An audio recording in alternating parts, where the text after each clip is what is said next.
సుమన్ టీవీలో మీ business promotions కోసం ఈ కింది నెంబర్ను సంప్రదించగలరు.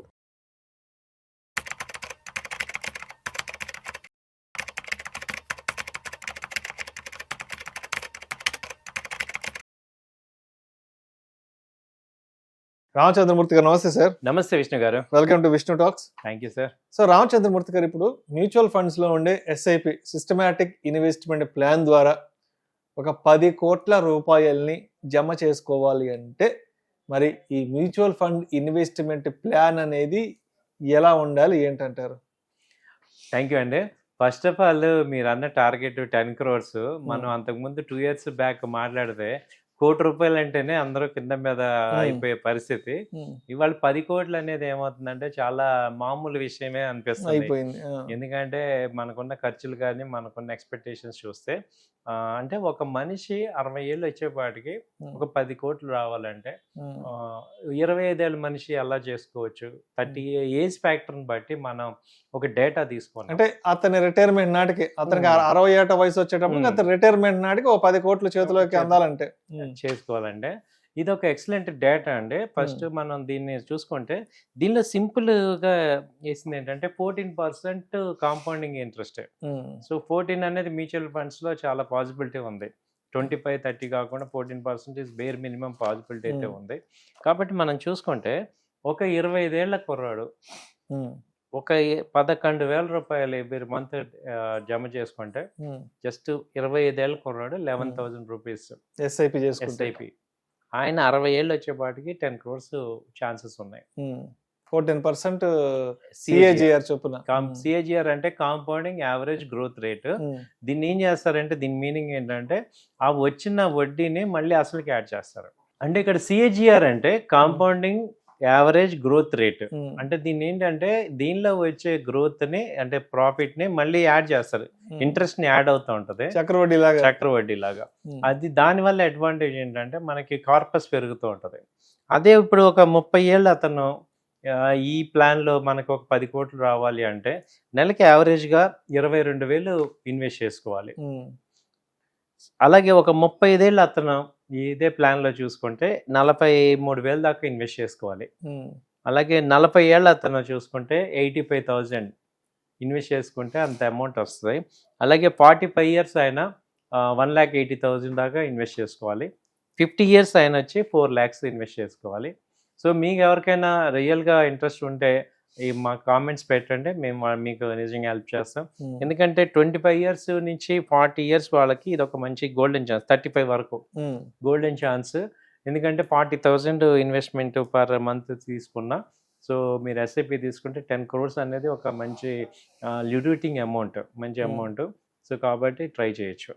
సో మొత్తానికి రిటైర్మెంట్ నాటికి ఒక 10 కోట్ల రూపాయలు మ్యూచువల్ ఫండ్స్ ద్వారా మనం ఇన్వెస్ట్ చేసుకొని అప్పటికి జమ చేసుకోవాలి అంటే పెద్ద కార్పస్ ఉండాలి అంటే 25 సంవత్సరాల వయసు నుంచే, అంటే మనకి జాబ్ వచ్చిన తొలినాళ్ళ నుంచే ఇన్వెస్ట్మెంట్ ప్లాన్ అనేది చేసుకోవాలి. సో అది 25 ఏళ్ళకి ఎలా ఉండాలి, 30-35కి ఏంటనేది మనం ప్లాన్ చేసుకోవాలి.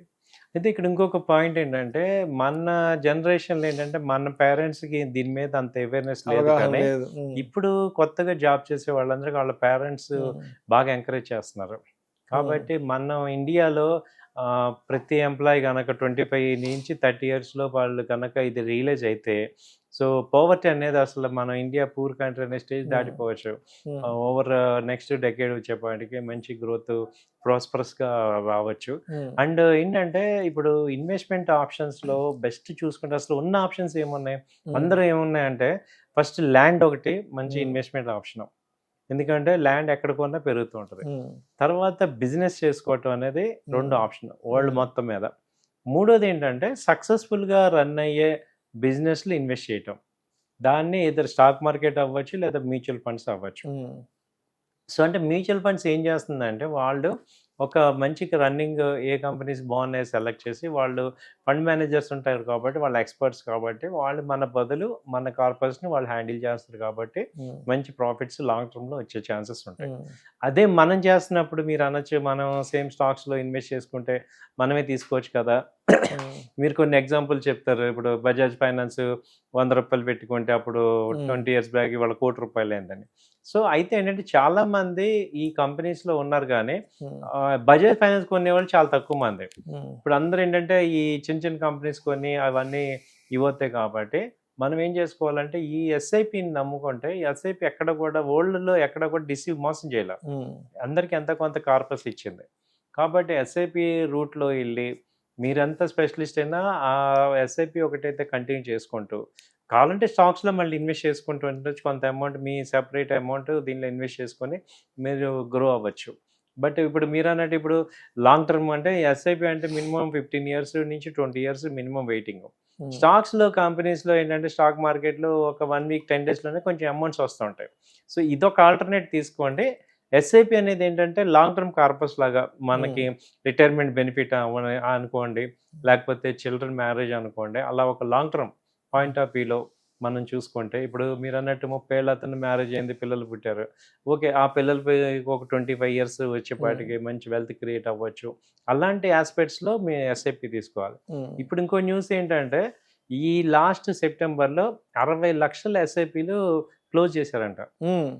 అవునవును, 60 లక్షల ఎస్ఐపిలు. అంటే ఎందుకంటే ఎస్ఐపి కూడా ఎమోషనల్ అవుతున్నాం. మార్కెట్స్ పెరగట్లేదు. లాస్ట్ 1 year నుంచి మార్కెట్స్ రిటర్న్స్ ఇవ్వలేదు. ఎస్ఐపి అంతా కూడా నెగిటివ్ రిటర్న్స్ వచ్చాయి. అయితే మనం ఇక్కడ కావాల్సిన ఏంటంటే ఈ యొక్క ఎస్ఐపిలో ఒకసారి ఇన్వెస్ట్ చేశాక దాని మొహం చూడకూడదు. ఒక 10 ఏళ్ళు 15 ఏళ్ళు అన్నప్పుడు రోజు చూసుకొని మనం ఏమవుతామంటే ఎమోషనల్ అవుతున్నాం. సో మా పాయింట్ ఆఫ్ వ్యూ ఏంటంటే అసలు ఎస్ఐపి వాళ్ళు చూడకూడదు. సో కంప్లీట్గా 5 ఏళ్ళు 6 ఏళ్ళు తర్వాత చూసుకోవటమే. అలాగే మీరు స్టాక్స్లో అయితే రెగ్యులర్గా బయింగ్ సెల్లింగ్ అనేది కూడా నేర్చుకోండి, అది ఎటు చేసుకోండి. సో ఇదైతే లాంగ్ టర్మ్ పాయింట్లో పెట్టుకోవడం వల్ల మీకు క్లియర్ ఆబ్జెక్టివ్ ఉంటుంది. Right sir, right sir. Thank you sir, thank you so much. Thank you అండి.